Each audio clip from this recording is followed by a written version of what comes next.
Bueno, el día de hoy vamos a hacer un ejercicio de sucesión. Es el ejercicio de la sección 11.1, el número 38, es del Stuart, ¿no?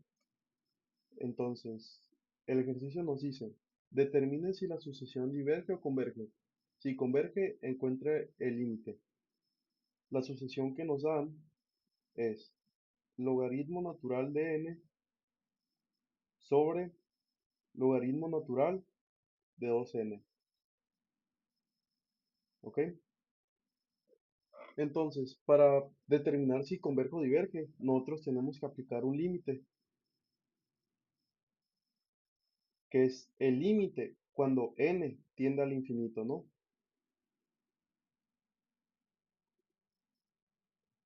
De logaritmo natural de n sobre logaritmo natural de 2n, ¿ok? Entonces, podemos ver si converge o diverge de dos formas, pero antes que nada hay que ver que tenemos una indeterminación infinito sobre infinito, ¿no? Infinito sobre infinito. Como vemos, cuando nosotros graficamos el logaritmo natural, este no converge a nada, ¿no? Crece poco a poco, sí, pero nunca para de crecer. Entonces,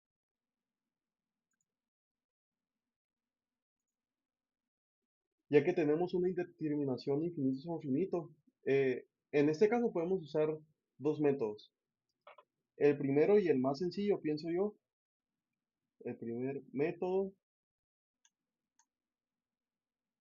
es usar L'Hopital, ¿no?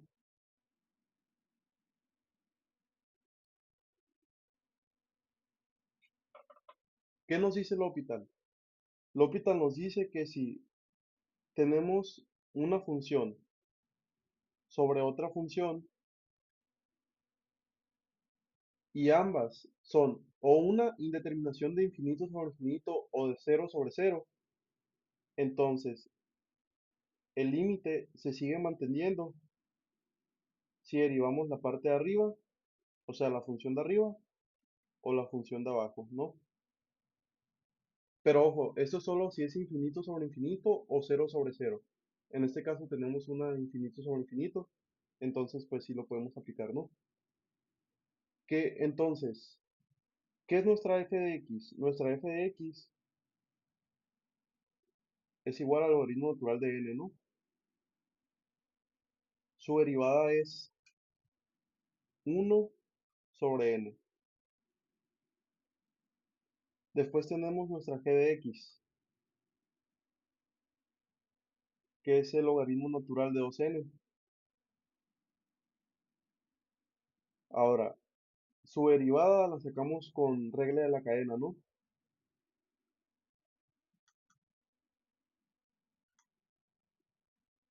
Que es la derivada de todo esto por la derivada de lo que está dentro, ¿no?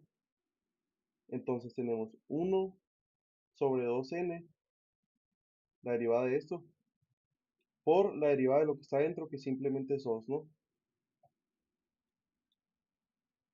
Esto es igual a 2n, 2 sobre 2n, y se cancela el 2. 2 sobre 2 es 1. Nos queda 1 sobre n, ¿no? Ya todo lo que quede es sustituir dentro de nuestra ecuación original, donde tenemos f de x', que ya la sacamos, es 1 sobre n. Bueno, aquí use f de x, ¿no? Pero pues en este caso es n, la variable, no importa. Y g' de n, que en este caso es 1 sobre n igual. Las n se cancelan y nos queda, oh, disculpen, olvidé aplicar el límite. Recordemos que aquí estamos aplicando el límite de n cuando tiene infinito, ¿no? Entonces, esto es igual al límite de n cuando tiende a infinito de 1/1, que es 1, obviamente no. Si nosotros le aplicamos el límite a una constante, nos queda esa misma constante. Entonces, el límite de n cuando tiende a infinito de 1 sigue siendo 1, ¿no? Y pues ahí ya tenemos el resultado con el primer método. Ahora, el segundo método es usando propiedades de logaritmos, ¿no? Es usando propiedades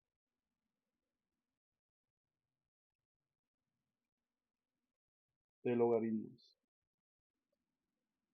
Donde de igual manera tenemos el límite de n cuando tiende a infinito de la misma función, que es logaritmo natural de n sobre logaritmo natural de 2n, ¿no? Entonces, ¿qué propiedad de los logaritmos vemos que podemos usar aquí? Podemos usar la siguiente propiedad, donde nos dice si tenemos una b que se está multiplicando dentro del logaritmo natural, es lo mismo que tener el logaritmo natural de a más el logaritmo natural de b, ¿no? Entonces aplicamos esa propiedad, la parte de arriba se queda igual, obviamente, ¿no? No hay nada que lo esté multiplicando. Bueno, el logaritmo natural de 1, pero eso sigue siendo 1, ¿no? Entonces, el logaritmo natural de n sobre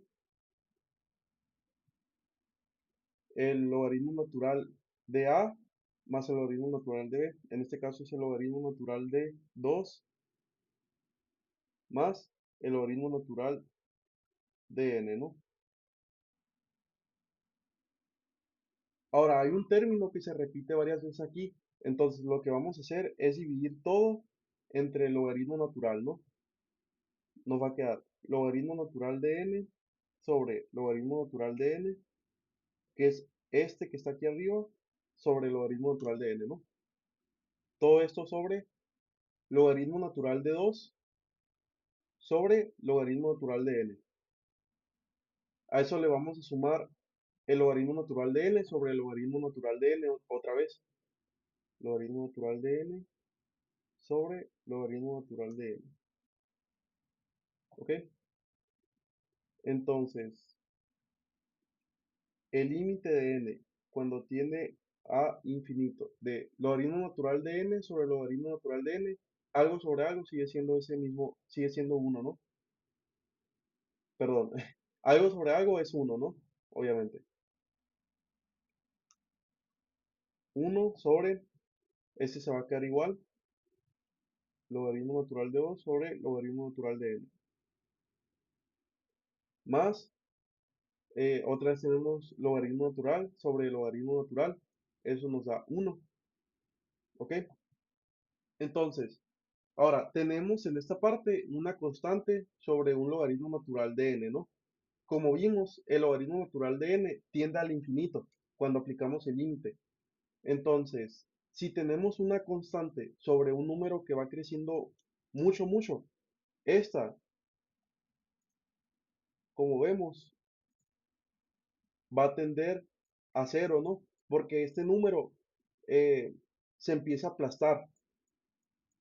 Entonces, aquí vemos cómo se aplastó rápidamente, ¿no?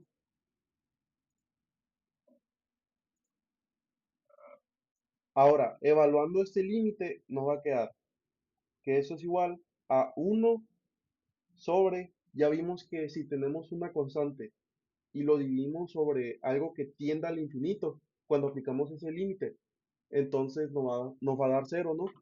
Que va a ser 0 más 1, ¿ok? 0 más 1 simplemente es 1. Aquí ya evaluamos el límite, ya no hace falta poner esto, ¿no? Obviamente. 0 más 1 es 1, obviamente, ¿no? No sé si dije que 0 más 1 era 0, pero 0 más 1 es 1, obviamente. 1 sobre 1 es igual a 1, ¿no?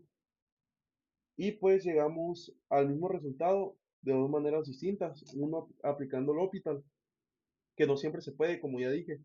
y la otra es aplicando propiedades de logaritmos, que es para mí la mejor forma, aunque no sea la más rápida, ¿no? Y bueno, aquí está la función que teníamos hace rato, ya graficada en GeoGebra, que es el logaritmo natural de x sobre el logaritmo natural de 2x, ¿no? Entonces, nuestro resultado de límite nos dio que al evaluarlo converge a 1. Vamos a poner una guía en y igual a 1 para ver si esto es cierto, ¿no? Como vemos, mientras más avanzamos en x positivo, más se empieza a acercar, acercar, acercar, acercar hasta la línea y igual a 1. Recordemos que nunca la toca, ¿no? Pero ese es el límite, vaya la redundancia. Se empieza a acercar infinitamente a 1, ¿no?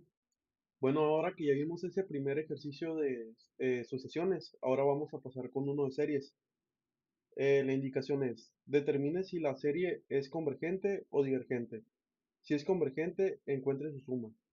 Ah, pues, por cierto, esta es la sección 11.2, el ejercicio 28 del Stuart, al igual que el anterior, ¿no? Entonces, tenemos la siguiente serie, ¿no?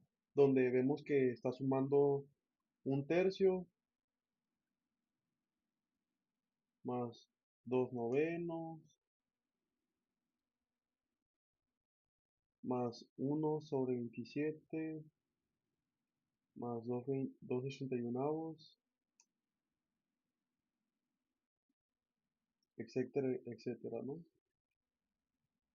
Entonces, a primera vista podemos notar un patrón muy fácil de ver, ¿no? Que es que tenemos 1/3 a la 1, ¿no? Más 2/3 a la 2, ¿no? Más 1/3 a la 3, ¿no? Y así sucesivamente, 1/3 a la 4. Punto, punto, punto. Perdón, aquí es 2. Esta parte es 2. Entonces, la parte de abajo pues, presenta un patrón, pero la de arriba está saltando entre 1 y 2, ¿no? 1 y 2. Entonces no podemos aplicar ninguna fórmula directa a esto. Lo que vamos a hacer ahora es hacerlo por agrupación, ¿no? Por agrupación.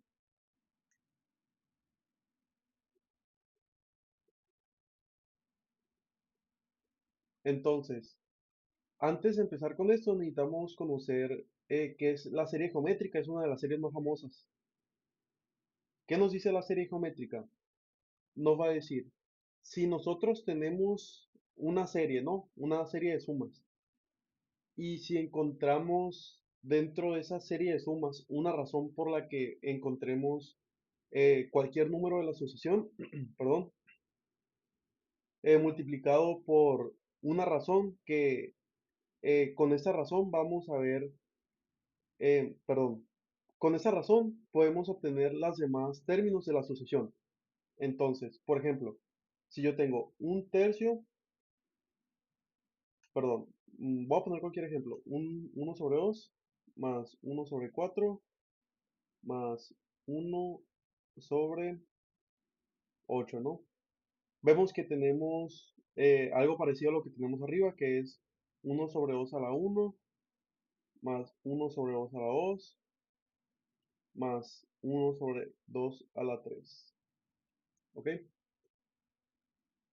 Em, Ahora nosotros nos tenemos que preguntar, ¿cuál es la razón por la que nosotros tenemos que multiplicar para poder obtener los demás términos? Por ejemplo, nosotros notamos que aquí obtuvimos el siguiente término de la sucesión, el segundo término, multiplicando por un medio.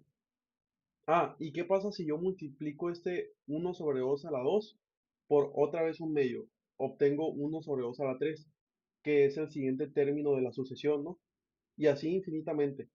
Entonces, en este caso, nuestra razón es igual a un medio, ¿ok? ¿Y cómo se denota esto en forma de serie? Es la sumatoria desde n igual a 0 hasta el infinito de nuestro término a, que es el término inicial, por r a la n. ¿Ok? Esto es igual a más a la r a la una potencia, ¿no? En este caso es r a la 0, pero obviamente eso es 1, ¿no? Entonces no lo pongo. Esto es r a la 1, luego va a ser a la r a la 2, más a la r a la 3, y así sucesivamente, ¿no?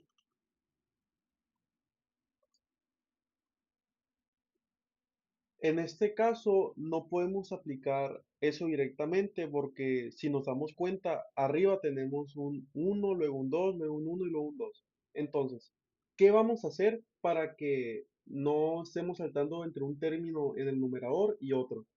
Lo que vamos a hacer es agrupar los términos que tengan en el numerador uno y 2, luego uno y 2, luego uno y 2, así, y vamos a sumarlos entre sí.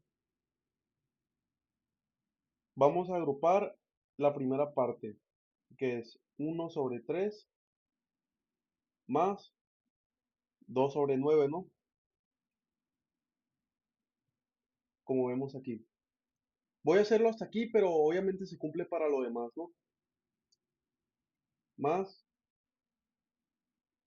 1/27 más 1/81 más punto, punto, punto. Entonces, ahora vamos a convertir todo es dentro del grupo como el mayor denominador que se encuentre dentro de este. Por ejemplo, tenemos un tercio. Como el mayor denominador en este caso es 9, mayor denominador común, ¿no? Como en este caso el mayor denominador es 9, vamos a convertir un tercio en novenos. Un tercio en novenos son 3 novenos, ¿no? Más 2 novenos. Vamos a hacer lo mismo con el otro grupo, donde el mayor aquí es el 81. Entonces, esto es 3/81. Un 27avo es igual a 3/81 más 1/81. Y como vemos, aquí ya se empieza a ver un patrón donde vamos a tener 5 arriba, ¿no? Porque 3 más 2 es 5, 3 más, ahí en este caso es 2, perdón. Aquí es 2, ¿no? Se me fue. 3 más 2 es 5 y 3 más 2 es 5, ¿no? Va a ser 3 novenos más 2 novenos es igual a 5 novenos. Luego en el otro grupo es 3/81 más 2/81, 5/81, ¿no? Y así va a seguir la sucesión. Ahora ya podemos hacer uso de la sucesión geométrica, perdón, de la serie geométrica, donde si nos damos cuenta, nuestra razón es de un tercio, obviamente, ya lo habíamos visto, ¿no? Es decir, si yo multiplico 5 novenos, que es nuestro término inicial, por un tercio, que es la razón, esto va a ser igual al siguiente término, que es 5/81. Y ahora, para obtener el siguiente término de la sucesión, de igual manera, lo que nos dice la serie es esto es la razón, pero ahora elevada al cuadrado, porque es nuestro S2, es el segundo término de la sucesión, ¿ok? Bueno, es el tercero en realidad, porque el primero es un tercio, ¿no? Entonces, esto es igual a 5, 2 al cuadrado es 1 al cuadrado, perdón, es 1, ¿no? Se mantiene igual. Y luego va a ser 81 por 3 al cuadrado, que es 9, entonces va a ser 81 por 9, 729, ¿ok? Si regresamos arriba, no va a ser exactamente ese término, ¿no? Va a ser 2/729. Pero otra vez, perdón, si agrupamos el término 1/243 más 2/729 y convertimos el 1/243 a 729 avos, entonces nos va a dar que es 5/729, que es este término que es aquí, ¿no? Que sería el siguiente de la serie. Ya que vimos que si es una serie geométrica, entonces lo siguiente que tenemos que ver es si cumple que la razón, el valor absoluto de la razón, sea menor a uno, ¿ok? En este caso, como un tercio es menor a uno, entonces sí cumple con el requisito, ¿no? Ya con eso en mente, tenemos que el número al que va a converger es igual al valor inicial de la serie sobre uno menos r. Como vimos, si este r que está aquí es mayor a uno, entonces va a diverger al infinito. Pero en este caso, como es menor a uno, sí converge. Por ejemplo, si nuestra razón fuera igual a, no sé, cualquier número, 6, 7, entonces este número divergería al infinito, ¿no?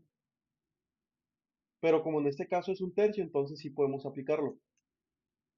¿Cuál era nuestro valor inicial? Nuestro valor inicial era igual a un tercio, ¿no?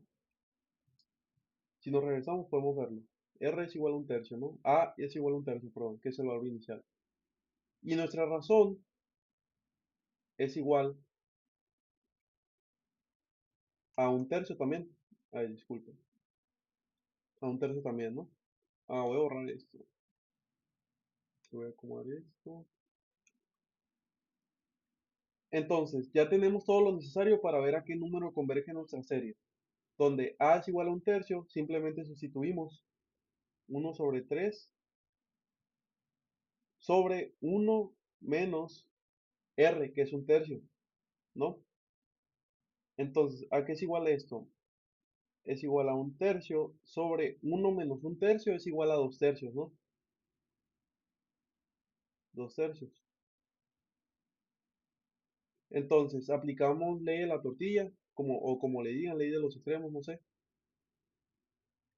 Y nos queda 3 por 3 por 2, que es 6, ¿no? Esperen, algo sucedió aquí.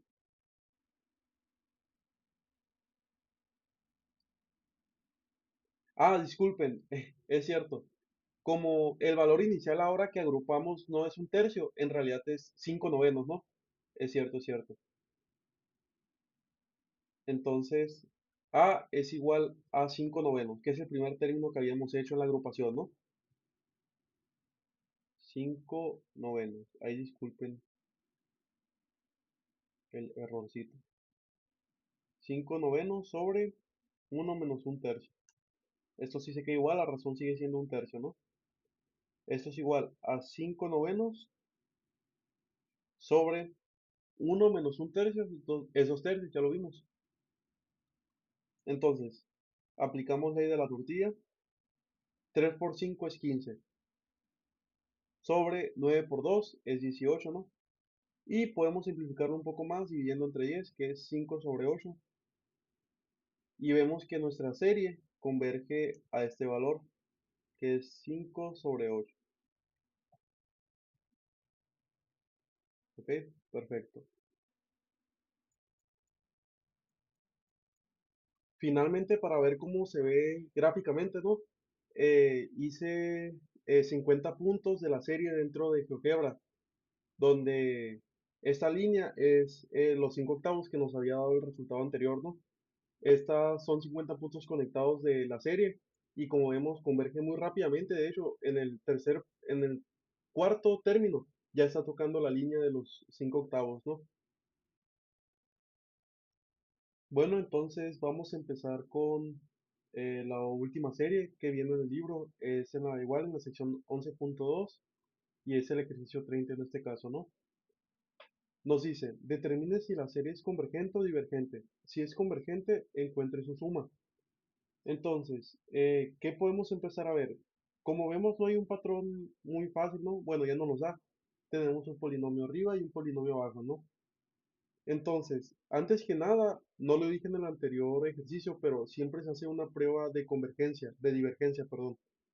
Siempre se hace una prueba de divergencia donde vemos si diverge la serie para no hacer cálculos innecesarios o no rompernos la cabeza innecesariamente, ¿no? En el anterior video no lo hice, bueno, en el anterior ejercicio no lo hice porque se veía rápidamente que si el límite iba a ser igual a cero. Teníamos algo como un tercio más un tercio a la 2 más un tercio a la 3 más uno sobre 3 a la n. Bueno, no era exactamente un tercio más era un tercio más 2 sobre 3 a la 2 y así, ¿no? Iba alternándose. Igual lo que importa es que esto era una constante y arriba íbamos a tener un número que tiende al infinito. 3 a la n tiende al infinito cuando el límite tiende al infinito, ¿no?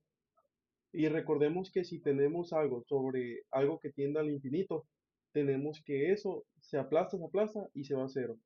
Entonces, por ejemplo, si hacíamos 2 sobre 3 a la 1.000.000, no sé,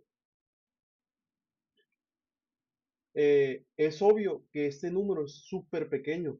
Entonces, eventualmente, ese 2 mientras más va avanzando, se va a hacer más pequeño. Y entonces el límite sí va a ser igual a cero, ¿no?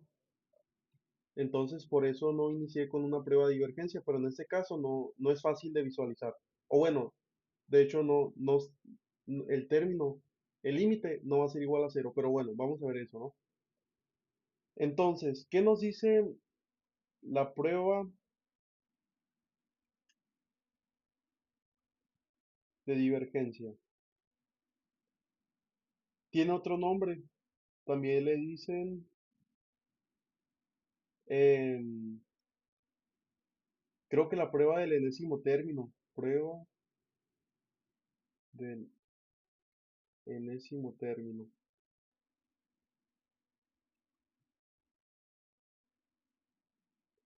Entonces, esto nos dice que sea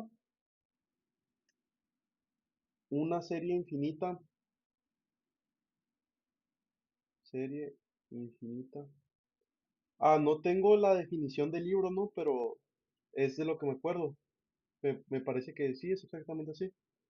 Donde n es igual a cero, n es igual a cero, hasta el infinito de un término general, k, n, perdón.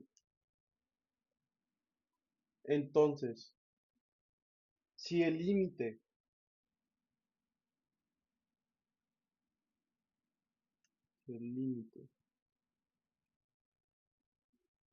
de la serie cuando tiende al infinito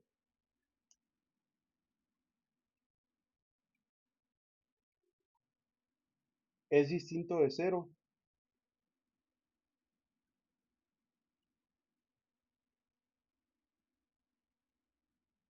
entonces la serie, la serie diverge, ¿no? Vamos a poner el límite de n cuando tiende al infinito de nuestro término general, que es a n, este no. Si esto es distinto de cero, como dice aquí, entonces la serie obviamente diverge. ¿Por qué? Porque si ese límite es distinto de cero, entonces significa que ya cuando nos estemos acercando a un número muy grande, nosotros vamos a estar sumando una c distinta de cero. Entonces vamos a estar sumando una c más una c2 más una c3 y así, ¿no?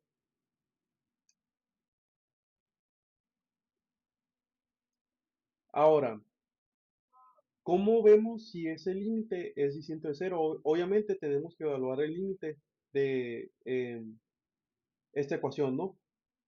Cuando tiende al infinito. Entonces, el límite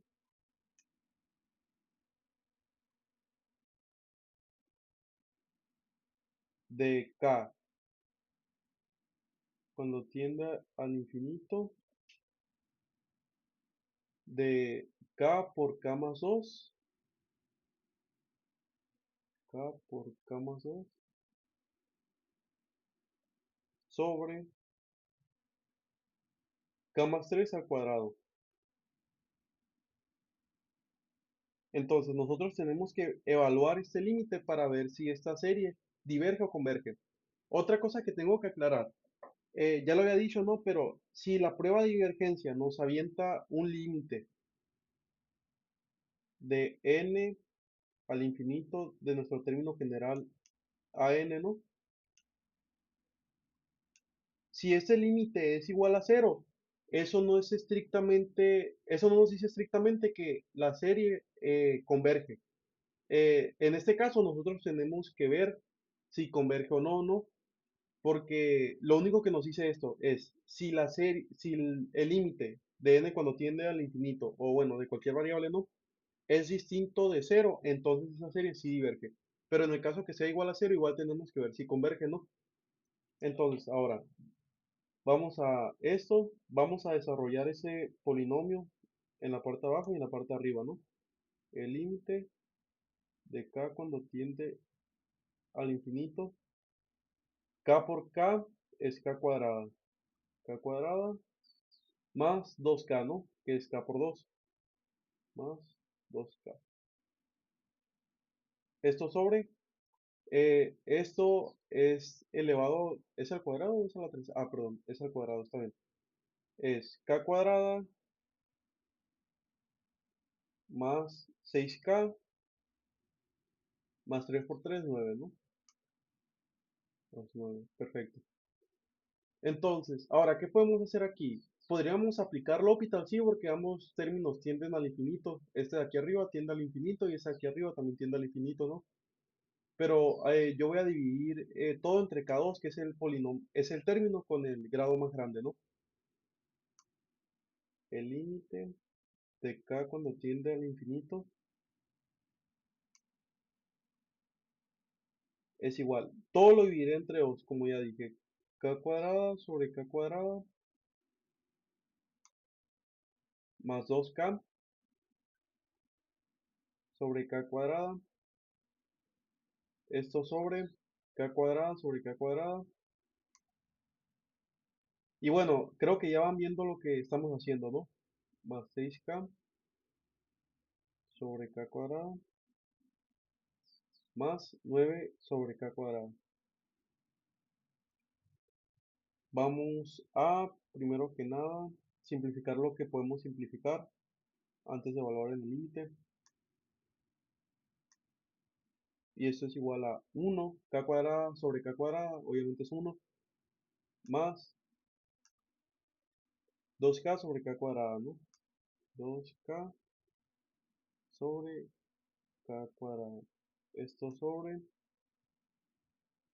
K cuadrada sobre K cuadrada es 1, más 6K sobre K cuadrada, que es 6 sobre K, se cancela una K.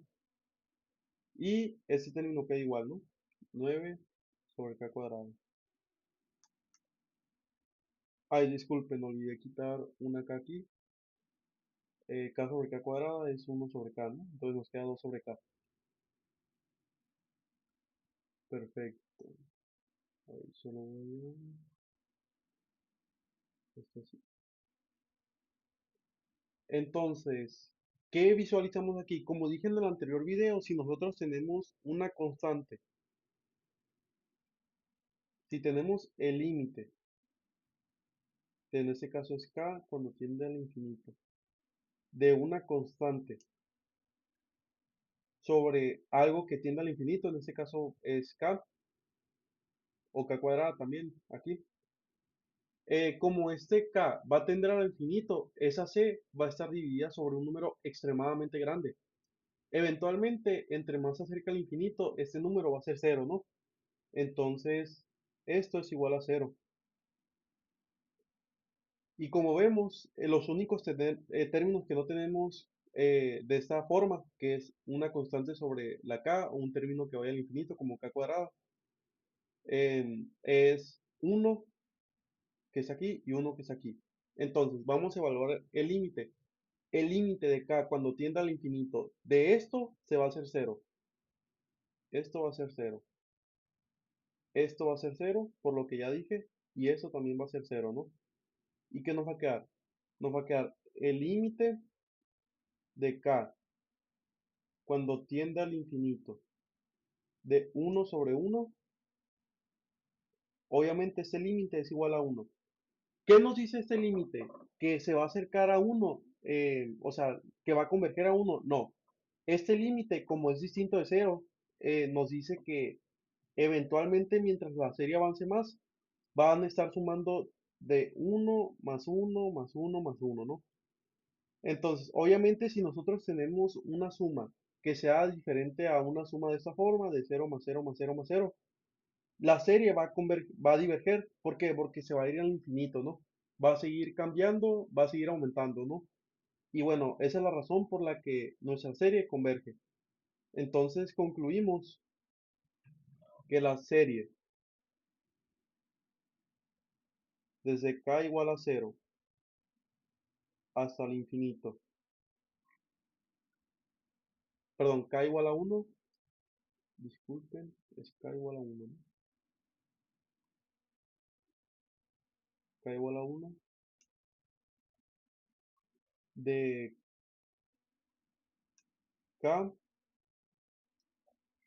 por k más 2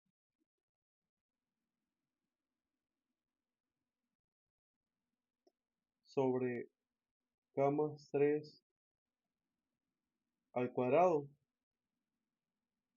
diverge,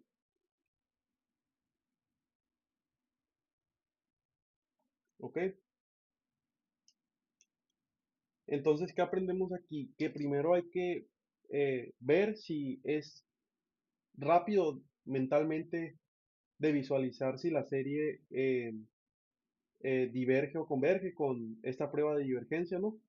Y pues bueno, ya después si su límite cuando tiende al infinito es igual a cero, entonces ahora sí ver a qué converge o si converge, ¿no?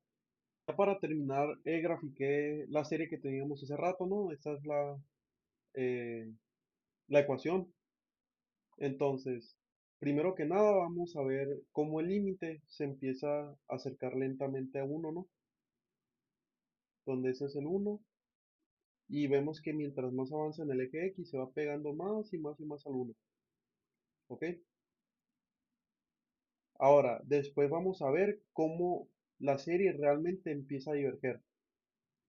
Va aumentando, va aumentando, va aumentando, va aumentando.